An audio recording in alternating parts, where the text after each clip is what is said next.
कि क्या ये मुसलमान मुआशरा है, क्या ये रसूलुल्लाह के ग़ुलामों का मुआशरा है, क्या ये उन मुसलमानों का मुआशरा है जिनका दावा है कि हम इश्क़ मुस्तफ़ा के नूर से भरपूर हैं, और क्या ये रसूल करीम के मुबारक सीरत पर चलने वाले लोगों का मुआशरा है कि जहाँ पे नमाज़ पढ़ने के लिए लोग ही मस्जिदें जो है वो तरसती रहीं नमाजी के चेहरे को, नमाजी का चेहरा ज़ियारत करने के लिए। तो शामिर मोहतरम, ये बहुत बड़ा अलमिया है मेरे मुआशरे का कि मस्जिदें नमाजियों से खाली होती जा रही। नमाज पंजगाना ख़ास तौर पर जमात के लिए लोग इतना एहतमाम नहीं करते, सुस्ती और काहली करते।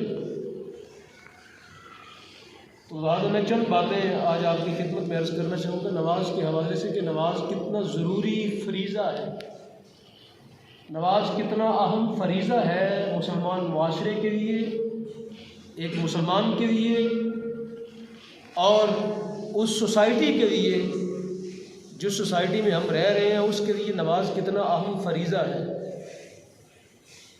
सुनिए, सूरतुल माइदा के अंदर रब्बुल आलमीन जो नमाज पढ़ने वाले हैं उनके बारे में परवरदिगार क्या फरमाते हैं।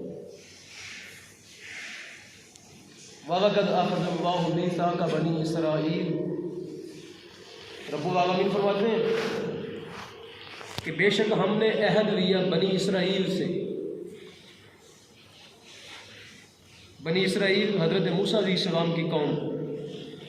परवरदिगार फरमाता है हमने उनसे वादा लिया, उनसे हमने क्या लिया, बोले सारे जुबान से बोले, हमने उनसे क्या लिया, वादा लिया, अहद लिया। किस बात का?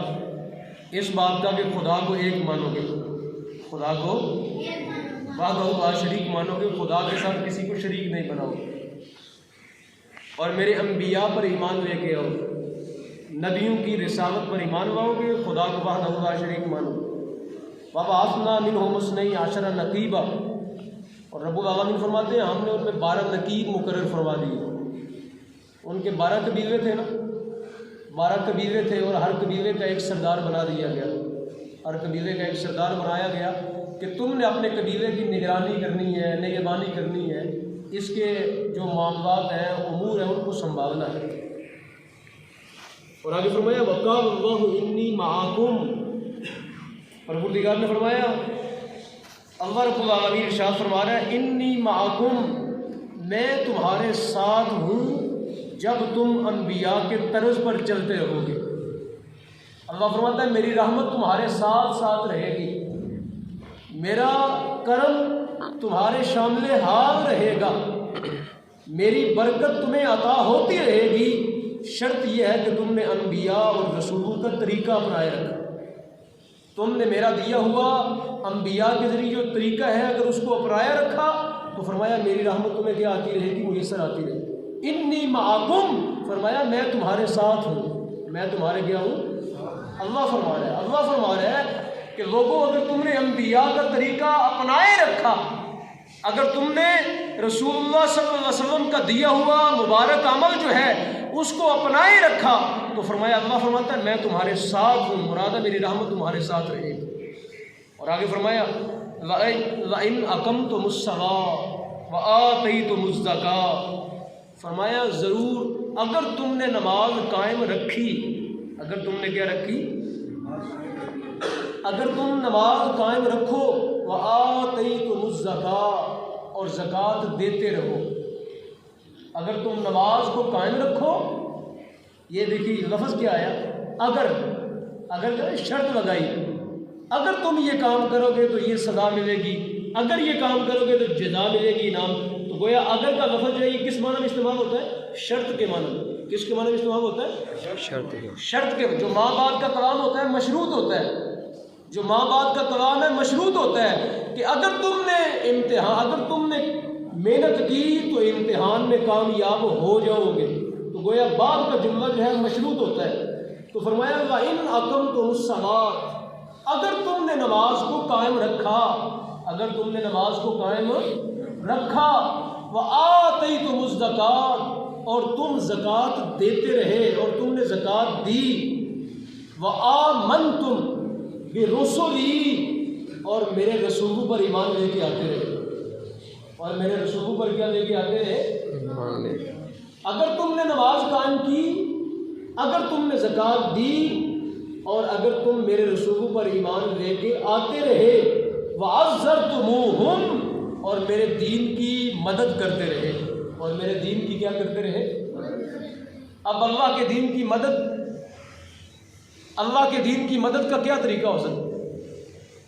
अल्लाह फरमाता है अगर तुमने मेरे दीन की मदद की, नमाज का आपको पता है, अगर तुमने नमाज पढ़ी, अगर तुमने ज़कात दी, अगर तुम रसूलों पर ईमान लेके आते रहे, इन 3 चीज़ों का आपको पता है। नमाज क्या है, ये आप खुद नमाज पढ़ने के लिए आए। ज़कात क्या है, ज़कात आप साल के बाद क्या करते हैं, अपने माल में से 2.5% क्या करते हैं, अल्लाह की राह में क्या करते हैं, अपने माल में से 2.5% निकालते हैं, गुरबा फ़क़रा को दे देते हैं, उनको मालिक बना देते हैं। और रसूलों पर ईमान लाने का मतलब है उनको रसूल और नबी मान लेना, उनको रसूल और नबी मान लेना। और आगे फरमाया वअज़्ज़रतुमूहुम, अगर तुमने मेरे दीन की मदद की, अगर तुमने मेरे दीन की, इसका क्या माना है, अल्लाह के दीन की मदद करने का क्या माना है, अल्लाह के दीन की मदद करने का क्या माना है। अल्लाह के दीन की मदद ये है, अल्लाह के दीन की मदद ये है कि नबी अलैहिस्सलाम के दीन की नश्र व इशाअत करने के लिए, रसूलुल्लाह का दीन दूसरों तक पहुँचाने के लिए, रसूल करीम का दीन दूसरों तक पहुँचाने के लिए अपना वक़्त भी खर्च करो, अपना माल भी खर्च करो, अपनी जान भी खर्च करो, और अपने चंद कदम भी खर्च करके नबी करीम अलैहिस्सलाम का दीन दूसरों तक पहुँचाओ। सरकार का दीन क्या करो, दूसरों तक। ये दीन की मदद है, ये दीन की क्या है, मदद। अगर तुम्हें जिहाद के लिए पुकारा जाए तो अल्लाह की राह में जिहाद के लिए निकल पड़ो, ये दीन की मदद है।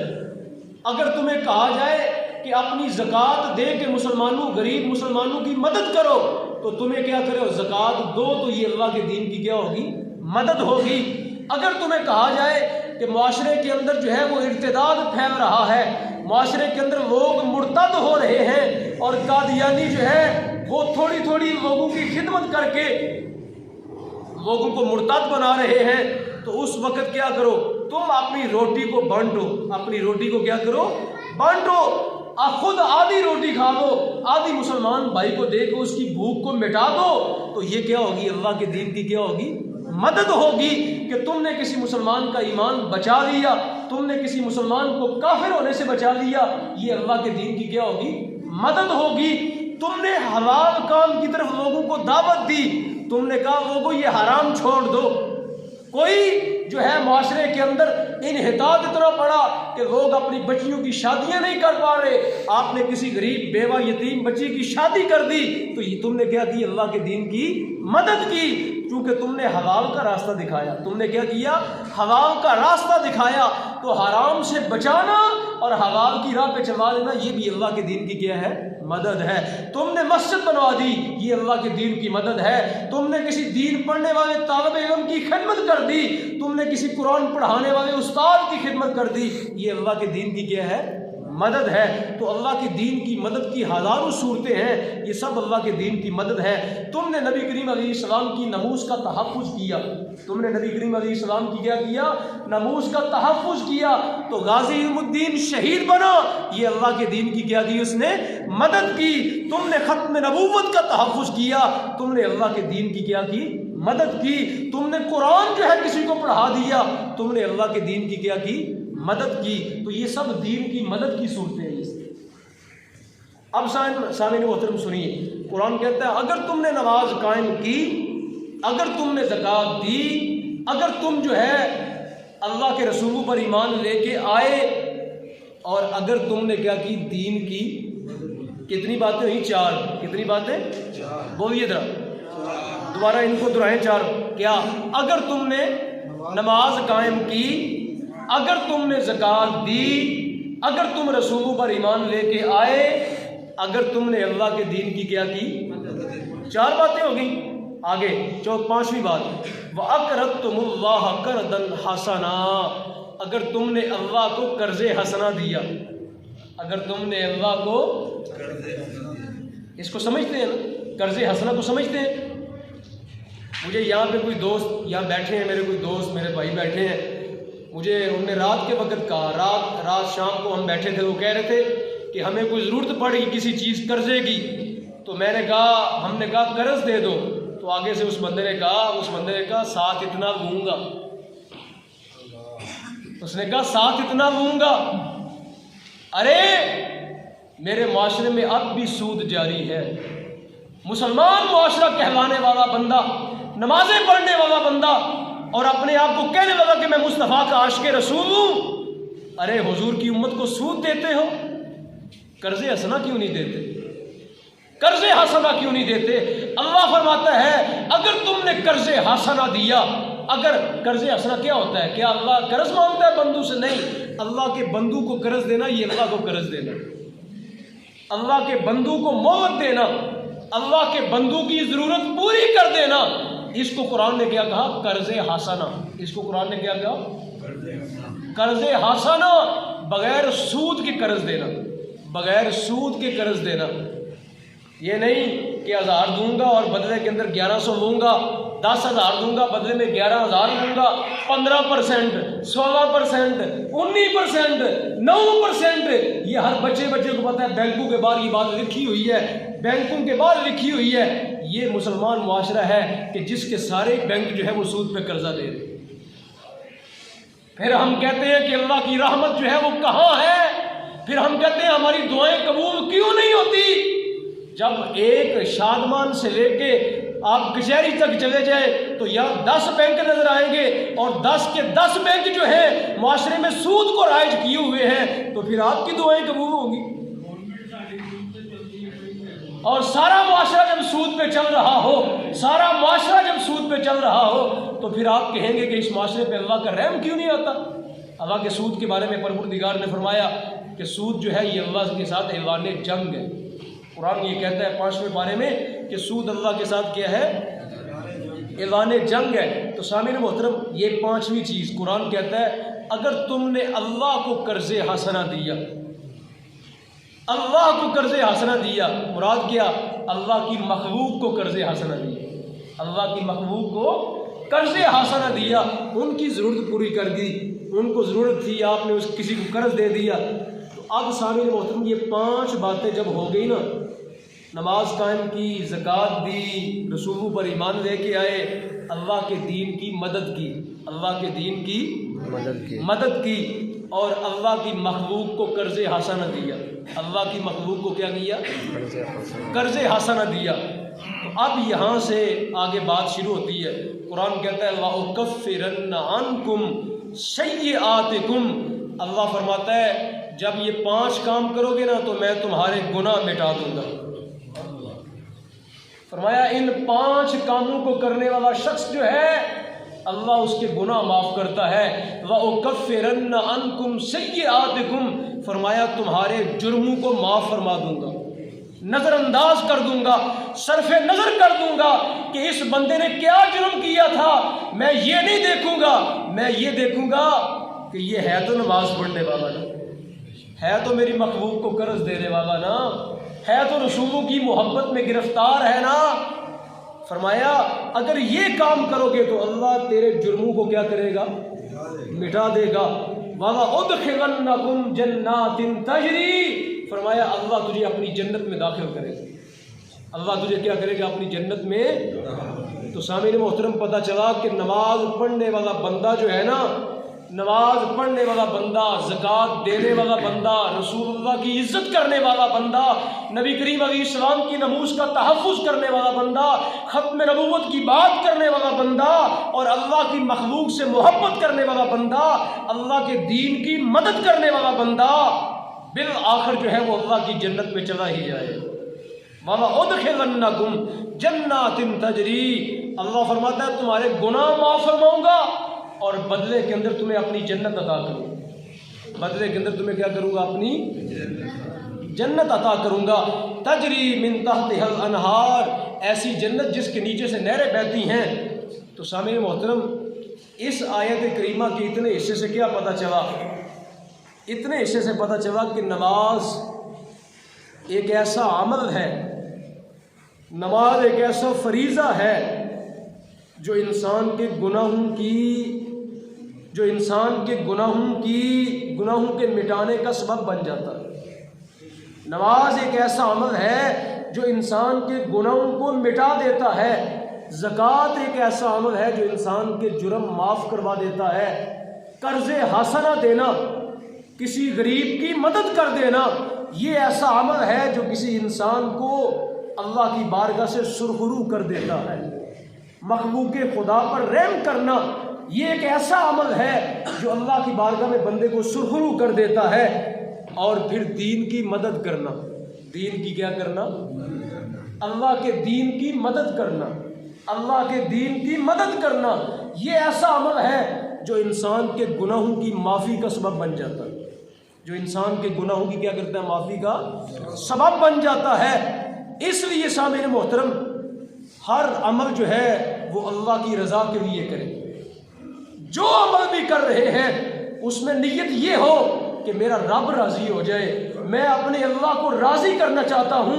दुनिया में मुझे भले कोई इसका सिवा मिले या ना मिले, दुनिया के अंदर मुझे इसकी शोहरत मिले या ना मिले, मकसूद ये हो कि ऐ अल्लाह तू राज़ी हो जाए, तेरे मुस्तफ़ा राज़ी हो जाए, और इसके बदले के अंदर जो है मेरी आखिरत के मामलात मेरे ऊपर क्या हो जाए? आसान हो जाए। और आगे कुरान कहता है फमन कफर बअद ज़ालिक, फरमाया जो बंदा इसके बाद भी कुफर करे। अब जो अगली बात है सुनिए, ये 5 बातें अर्ज करने के बाद कुरान ने आगे जो आयत का आखिरी हिस्सा है ना वो जरा सुनिए। कुरान कहता है फमन कफर बअद ज़ालिक, जो इन बातों के बाद भी कुफर करे, जो इन बातों के बाद भी क्या करे? कुफर करे। अब सुनिए, नमाज छोड़ना कुफर है, नमाज छोड़ना कुफर है। नमाज छोड़ने से बंदा काफिर हो जाता है? नहीं होता ना। लेकिन कुरान ने लफ्ज़ क्या इस्तेमाल किया?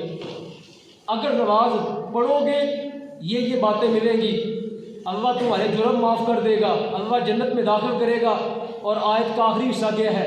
फमन कफर बअद ज़ालिक, जो कुफर करेगा इसके बाद भी। मतलब ये है कि नमाज छोड़ने वाला बंदा काफिर तो नहीं है, यानी उस पर फतवा ये नहीं लगेगा जिसने नमाज ना पढ़ी ये काफिर हो गया। डर है अल्लाह की बारगाह में कि कहीं बेनमाजी जो है बंदा बेईमान होकर ना मर जाए दुनिया से। कुरान ने ये कहा ये इतना बड़ा जुर्म है, बेनमाज रहना इतना बड़ा जुर्म है, इतना बड़ा जुर्म है। फमन कफर बअद ज़ालिक, जो इसके बाद भी कुफर करेगा। मतलब क्या कि अगर कोई बंदा बेनमाजी ही दुनिया से मर गया तो कुछ नहीं कहा जा सकता कि ये दुनिया से मोमिन गया है कि काफिर गया है। अल्लाह की ज़ात जानती है, अल्लाह की ज़ात जानती है कि ये मरने वाला दुनिया से मोमिन गया है कि काफिर गया है। क्योंकि बेनमाजी ऐसा अमल है जो इंसान को कुफर तक पहुंचा देता है। बेनमाजी रहना ये ऐसा अमल है कि अल्लाह ताला की ज़ात इतनी नाराज़ होती है, इस बंदे पे इतनी नाराज़ होती है। एक हदीस पाक है मेरे सामने मौजूद है कि सहाबाए किराम कहते हैं कि हम किसी शय को कुफर नहीं समझते थे। किसी ने झूठ बोल दिया, हम इसको कुफर नहीं मानते थे। किसी ने जो है वो कोई और गलत काम कर लिया, गीबत कर ली, चोरी कर ली, डाका मार लिया, कहते हम इसको कुफर नहीं समझते थे। हम किस बात को कुफर समझते थे? किसी इंसान का नमाज को छोड़ देना। सहाबाए किराम कहते हैं, सहाबाए किराम में ये बात मारूफ थी, मशहूर थी कि बेनमाजी जो है ना बंदा, इसके बारे में डर है। इसके बारे में क्या है? डर है कि अल्लाह पाक कहीं इसका ईमान ना ले ले वापस, कहीं इसका ईमान की रोशनी इससे वापस ना ले ली जाए। तो सामईन मोहतरम, इससे पता चला कि बेनमाजी इंसान को नहीं रहना चाहिए। इससे पता चला कि नमाज की पाबंदी आज हद ज़रूरी है। नमाज की पाबंदी जो है ये मुसलमान का शेवा है। नमाज की पाबंदी जो है ये मुसलमान का हुस्न है। नमाज की पाबंदी जो है ये मुसलमान का तरीका है। अगर कोई मुसलमान नमाज का पाबंद नहीं है तो आप किस तरह फ़र्क करेंगे ये कौन है? किस तरह फ़र्क करेंगे आप? अगर कोई बंदा सजदा ही नहीं करता तो आप क्या कहेंगे ये कौन है? आपको किसी के ईमान की खबर कब होगी? जब आप किसी को देखेंगे सजदा करते हुए। क्या करते हुए? रुकू करते, वुज़ू करते, नमाज पढ़ते, तो आप गवाही देंगे कि ये बंदा गया है मुसलमान है, ये बंदा गया है मुसलमान है। अगर कोई बंदा पूरी ज़िंदगी आपके सामने मस्जिद में दाखिल ही नहीं हुआ तो आप उसके बारे में क्या गवाही देंगे? तो शामिल मोहतरम, कुरान कहता है फमन कफर बाद ज़ालिक, जो इसके बाद भी कुफर करेगा, मिनकुम, तुम में से, मिनकुम, पता चला कि ये बात किन की हो रही है? मोमिनीन की बात किन की हो रही है? कलमा पढ़ने वालों की बात हो रही है, कलमा पढ़ने वालों की बात हो रही है। उनको कहा जा रहा है कि तुम में से जो कुफर करेगा, मतलब ये है कि नमाज छोड़ेगा, मतलब ये है कि ज़कात छोड़ेगा, मतलब ये है कि रसूलों पर ईमान नहीं लेके आएगा, मतलब ये है कि अल्लाह के दीन की मदद नहीं करेगा, मतलब ये है कि अल्लाह की मखलूक को कर्जे हंसने की बजाय सूद देगा, तो इसके बारे में डर है कि कहीं अल्लाह इसका ईमान ही वापस न ले ले, कहीं इसका ईमान वापस न ले लिया जाए। और आगे कुरान कहता है फ़क़द दल्ल सवाअ सबील, जो इन बातों से गुमराह हुआ बड़ा दूर का गुमराह हुआ, जो इन बातों से गुमराह हुआ। किन बातों से? नमाज छोड़ने से, नमाज छोड़ने से, ज़कात ना देने से, रसूलुल्लाह पर सच्चा ईमान ना लेने से, दीन की मदद ना करना और अल्लाह की मखलूक को जो है वो सूद पर कर्जा देना। जो बंदा इन बातों में गुमराह हुआ, कुरान कहता है बड़ा दूर का गुमराह हुआ। क्या हुआ? बड़ा दूर का गुमराह हुआ। मतलब यह है कि वो छोटा छोटा गुमराह नहीं है, बहुत बड़ा गुमराह है। वो छोटा सा गुमराह नहीं है, बेनमाजी बंदा छोटा गुमराह नहीं है, बेनमाजी आदमी बहुत बड़ा गुमराह आदमी है। तो इसलिए शामिल मोहतरम, खुदारा ये जुमे की नमाज ही सिर्फ फ़र्ज़ नहीं है, जुमे की नमाज ही फ़र्ज़ नहीं है सिर्फ, बाकी 5 नमाजें भी फ़र्ज़ हैं। और जमात के साथ जो है वो पढ़नी ज़रूरी है, जमात के साथ पढ़नी ज़रूरी है। खुदारा नमाज़ों को तर्क मत करें। नबी करीम अलैहिस्सलाम का फरमान सुने, रसूल करीम अलैहिस्सलाम ने फरमाया अस्सलावातुल खम्सु वल जुमुअतु इलल जुमुअ, सरकार फरमाते हैं 5 नमाजें। कितनी नमाजें? और जुमे से जुमे तक, जुमे से यानी इस जुमे से लेके अगले जुमे तक, और 5 नमाजें। सरकार क्या फरमाते हैं? व रमज़ान इला रमज़ान, और फरमाया इस रमज़ान से लेके अगले रमज़ान तक 5 नमाजें, जुमे से लेके जुमे तक और रमज़ान से लेके अगले रमज़ान तक। ये क्या है? फरमाया मुकफ़्फ़िरात, फरमाया ये सारे अमल वो हैं जो इंसान के गुनाह मिटाते हैं। ये सारे अमाल वो हैं जो इंसान के क्या करते हैं? गुनाह मिटाते हैं, मुकफ़्फ़िरात हो जाते हैं। मुकफ़्फ़िरात मिटाने वाले किसको? लिमा बैनहुन्ना इज़्तुनिबल कबाइर, फरमाया इनके दरमियान जो कुछ होगा ना, इस नमाज से लेके असर तक की नमाज, जो दरमियान में गुनाह होंगे, असर की नमाज पढ़ोगे तो अल्लाह पाक क्या करेगा? उसकी बरकत से माफ़ फरमा दे। जुमे से लेके दूसरे जुमे तक दरमियान में जो कुछ होगा अल्लाह अपने फजल से क्या करेगा? माफ़ फरमा देगा। एक रमज़ान से लेकर दूसरे रमज़ान तक जो कुछ करोगे अल्लाह अपने फजल से क्या करेगा? तो गोया बंदा मोमिन के लिए तो कदम कदम पर बख्शिश रखी गई है। बंदा मोमिन के लिए कदम कदम पर अल्लाह की रहमत रखी गई है। अब बंदा अगर उस तरफ चले ही ना, अगर बंदा अल्लाह की रहमत का तालिब ही ना, कोई दरवाज़ा खटखटाए नहीं तो कुंडी कैसे खुलेगी? और शामिल मोहतरम, ऐसे ही परवरदिगार आलम ने सूरह निसा के अंदर भी फरमाया, सूरह निसा के अंदर भी रब्बुल आलमीन ने जो नमाजी लोग हैं ना उनके बारे में बहुत एक शानदार बात फरमाई। ये सुनिए और एक हदीस बात भी सुनिए। नबी करीम सल्लल्लाहु अलैहि वसल्लम ने इरशाद फरमाया नमाज के बारे में। एक सहाबी नबी करीम अलैहिस्सलाम की बारगाह में आए,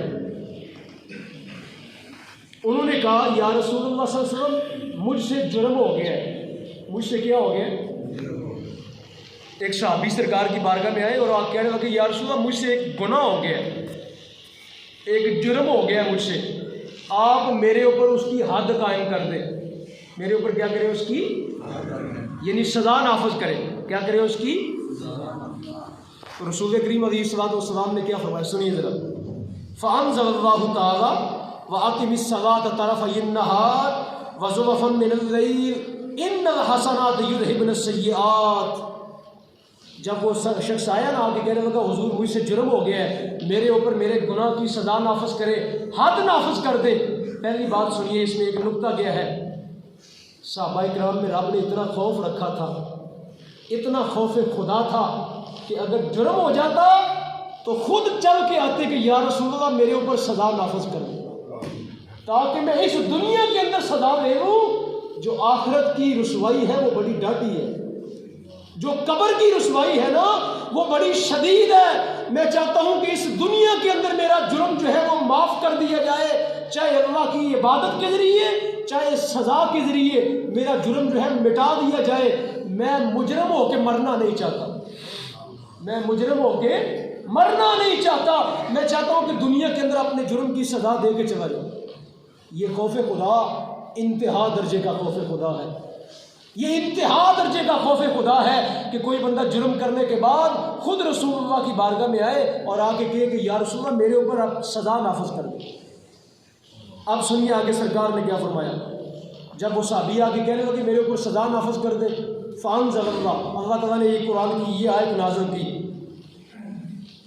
वाक़िमिस सलात तरफ़य नहार, कि ए महबूब करीम आप अपने इस गुलाम को इरशाद फरमाएं कि नमाज कायम करो। क्या कायम करो? नमाज कायम करो। वज़ुलफ़म मिनल लैल, दिन के किनारों में, यानी सुबह और इशा की नमाज, दिन के किनारों में नमाजें कायम करो और रात के हिस्से में नमाज कायम करो। तो क्या होगा? इन्नल हसनात युज़हिबन सय्यिआत, फरमाया ये नेकियां तेरे जुर्म मिटा देंगी, ये नेकियां तेरे गुनाह क्या करेगी? मिटा देंगी। तो सामीन मोहतरम, जब वो सहाबी नबी करीम अलैहि सल्लम, इसके बाद नमाज का टाइम हो गया, सरकार दो आलम ने नमाज़ पढ़ी, सहाबी ने भी नमाज़ पढ़ी। वो नमाज़ पढ़ने के बाद फिर खड़े हुए, कहने लगे या रसूलल्लाह मेरे जुर्म की सज़ा मुझको दे, मेरे जुर्म की सज़ा दे मुझको। बात समझ आई है जो बात मैंने की कि ये तकवे की इंतहा दर्जे की मिसाल है, ये खौफ खुदा की इंतहा की मिसाल है कि कोई इंसान अपने जुर्म की सज़ा मांग रहा है। तो सरकार दो आलम ने फरमाया मेरे सहाबी तूने नमाज नहीं पढ़ी? कहने लगे हुजूर पढ़ ली है। फरमाया जाओ रब ने तेरा जुर्म माफ़ फरमा, फरमाया रब ने तेरा जुर्म माफ़ फरमा। तो सामीन मोहतरम, सहाबी रसूलुल्लाह का सहाबी हो जिसका एक अमल जो है पूरी उम्मत के ओहद पहाड़ के सोने से भी ज्यादा हो। सहाबी का इतना अमल, एक मुठ जो हो, सहाबी के मुठ जो हूँ और उम्मत का ओहद पहाड़ जितना सोना हो, तो सहाबी का ये वाला सदका उम्मत से क्या है? बड़ा है। जिस सहाबी रसूल ने, सहाबी रसूल का इतना बड़ा अमल हो, वो सहाबी रसूल जो है अगर नमाज पढ़े तो अल्लाह उनके सारी ज़िंदगी के मामलात जो है वो माफ़ फरमा देता है। तो सामीन मोहतरम आप अंदाज़ा करें इस वक्त उम्मत के कितने कितने बड़े जुर्म हैं और फिर उम्मत अपने जुर्मों में कितनी फ़ख्र महसूस करती है। इतने इतने बड़े गुनाह होने के बावजूद कभी हमें नदामत इख्तियार नहीं गई, कभी हम शर्मिंदा नहीं हुए, कभी हमने जो है वो अपने गिरबान में झांक के सोचा नहीं कि मेरे दिन भी गुनाह में गुजरते हैं, मेरी रातें भी गुनाह में गुजरती हैं, और फिर माफ़ी भी नहीं मांगते, फिर माफ़ी का सवाल भी कोई नहीं करता, फिर अल्लाह के हुजूर झुकता भी नहीं, फिर डरता भी नहीं, फिर माफ़ी भी नहीं मांगता। तो सामीन मोहतरम ये कितनी बड़ी नालायकी है और कितनी बड़ी जो है ये हमारी नाअहली है कि जुर्म करते जा रहे हैं, जुर्म करते जा रहे हैं, जुर्म करते जा रहे हैं, माफ़ी नहीं मांग रहे, माफ़ी कोई नहीं मांग रहा। और सामीन मोहतरम ये सवाल भी, ये हदीस पाक भी सुनिए। नबी करीम अलैहिस्सलाम से पूछा गया अय्युल आमाल अहब्बु इलल्लाह, या रसूलल्लाह बताएं सबसे महबूब अमल क्या है अल्लाह की बारगाह में, सबसे महबूब? तो सरकार ने पता क्या फरमाया? अस्सलातु लिवक्तिहा, फरमाया वक़्त पर नमाज अदा करना। क्या करना? वक़्त पर नमाज अदा करना। तो सामीन मोहतरम आज आप अंदाज़ा करें ना कि ये मस्जिद के अंदर कितने नमाजी होते हैं। आप जाके देख लें, हर गाँव की, शहरों की मस्जिद जाके चेक कर लें, आपको पता चल जाएगा ये मुआशरा आशिकाने रसूल से भरा हुआ है। जिसको छेड़े कहता है मुझसे बड़ा इश्क रसूल है ही कोई नहीं किसी के अंदर, जिसको छेड़े वो कहता है मुझसे बड़ा अल्लाह से डरने वाला ही कोई नहीं है। जाके मस्जिद चेक कर ले, आपको खौफ खुदा भी पता चल जाएगा, आपको इश्क मुस्तफ़ा भी पता चल जाएगा, आपको आशिकाने कुरान का भी पता चल जाएगा, आपको कितना बड़ा ये मुआशरा वली है इसके बारे में अंदाज़ा हो जाएगा। नमाज की अहमियत चेक कर ले जा, माशरे के अंदर चेक कर ले जा। ये मुनाफिकत है इस माशरे की, ये मुनाफिकत है इस माशरे की कि अल्लाह के घरों में अजान होती है और उसके बाद हमारे कानों तक जूं भी नहीं देंगे। एक आध नमाज मुमकिन है पढ़ते हो हम, कोई फजर की पढ़ता है, कोई इशा की पढ़ता है, क्योंकि उस वक्त कारोबार का टाइम नहीं होता। पता है कुरान पाक में क्या आता है? कुरान कहता है रिजालुल्लाह तिजारतुम वला बैयुन अन ज़िक्रिल्लाह। कुरान कहता है मर्द तो ये है ना, मर्द तो ये है ना जिनकी तिजारत ने उनको नमाज से बाज नहीं रखा। कुरान ने मर्द की तारीफ की है, मर्द की। कुरान कहता है मर्द तो ये है ना जिसकी दुकान ने उसको नमाज से बाज नहीं रखा, उसकी तिजारत उसकी राह में रुकावट नहीं बनी। जो बंदा नमाज से रुका नहीं है, नमाज का वक़्त आया, दुकान रुकावट नहीं बनी और जनाब कारोबार रुकावट नहीं बना और तिजारत रुकावट नहीं बनी, उसने कहा ये सारे काम होते रहेंगे, सबसे पहले अल्लाह की नमाज का वक़्त आ। तो सामईन मोहतरम, खुदारा नमाज पंजगाना का एहतिमाम करें। जो बंदा नमाज पढ़ता है ना, उसमें तकवा आहिस्ता आहिस्ता कायम हो जाता है। चलो अगर सारा ना मिले, मैं नहीं कहता कि नमाज पढ़ने वाला बंदा शुरू से ही मुत्तकी हो जाता है, मैं इस बात की नहीं कहता, लेकिन मैं ये ज़रूर कहूँगा कि नमाज पढ़ने से आहिस्ता आहिस्ता खौफ खुदा ज़रूर आ जाता है। आज नहीं आएगा तो कल आ जाएगा, कल नहीं आएगा तो परसों आ जाएगा, परसों नहीं आएगा तो तरसों आ जाएगा। एक वक्त आएगा यकीनन इसमें अल्लाह ताला का खौफ आ ही जाएगा। तो इसलिए नमाज पंजगाना का एहतिमाम करें, नमाज का एहतिमाम करें और नमाज पूरे आदाब के साथ पढ़ें। एक मसला सुने, आजकल हमारे माशरे में ये रवाज बनता जा रहा है नंगे सर नमाज पढ़ने का, नंगे सर नमाज पढ़ने का फैशन बनता जा रहा है। 3 मसले हैं इसके बारे में बयान करके बात खत्म कर दूँ।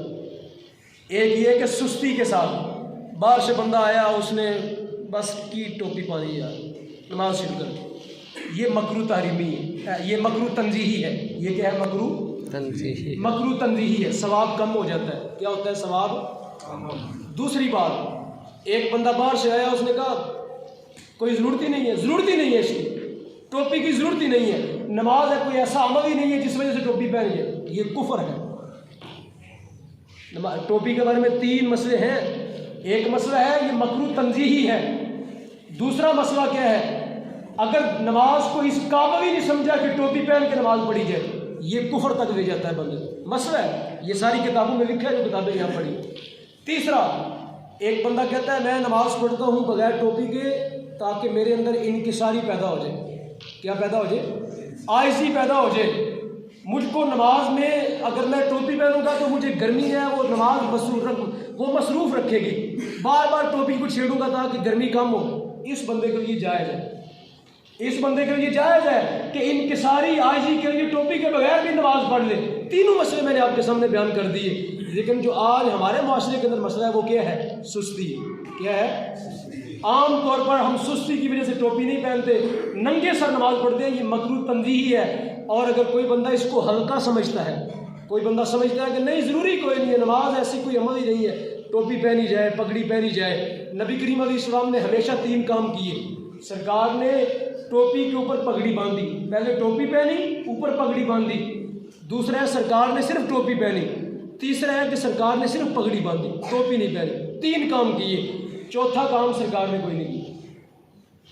सर से कभी सरकार दो आलम की नमाज जो है नंगे सर कभी सरकार ने अपनी ज़िंदगी में नमाज या टोपी पहनी ऊपर पगड़ी बांधी, या सिर्फ पगड़ी बांधी, या सिर्फ क्या पहनी?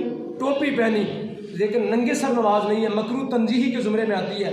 और अगर कोई बंदा समझता है कि इस काबिल ही नहीं है नमाज में टोपी पहनी जाए, तो ये कुफर है। ये क्या है? कुफर है। खुदारा टोपी पहन के पूरे आदाब के साथ जो है वो नमाज़ पढ़ा करें। अल्लाह पाक आपको हम सबको अमल की तौफीक दे।